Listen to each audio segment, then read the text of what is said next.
दोस्तों नमस्कार, मेरे चैनल में आप लोगों का स्वागत है। फिर से मेरे चैनल का नाम मूवी क्विक। सब्सक्राइब करिए, शेयर करिए और मज़े लिए।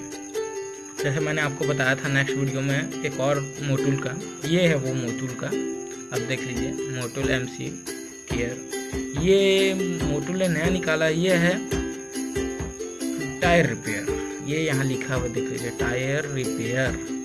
मतलब जैसे आप कभी लंबे टूर में जा रहे हो, कहीं सुनसान एरिया में, अगर पंचर वाला कहीं आपका गाड़ी पंचर हो जाता है, फिर पंचर वाले को ढूंढो, गाड़ी को छोड़ो, तो उसके लिए ये कंपनी ने निकाला है। ये हाइड्रोजन और कुछ इसमें मिक्स है।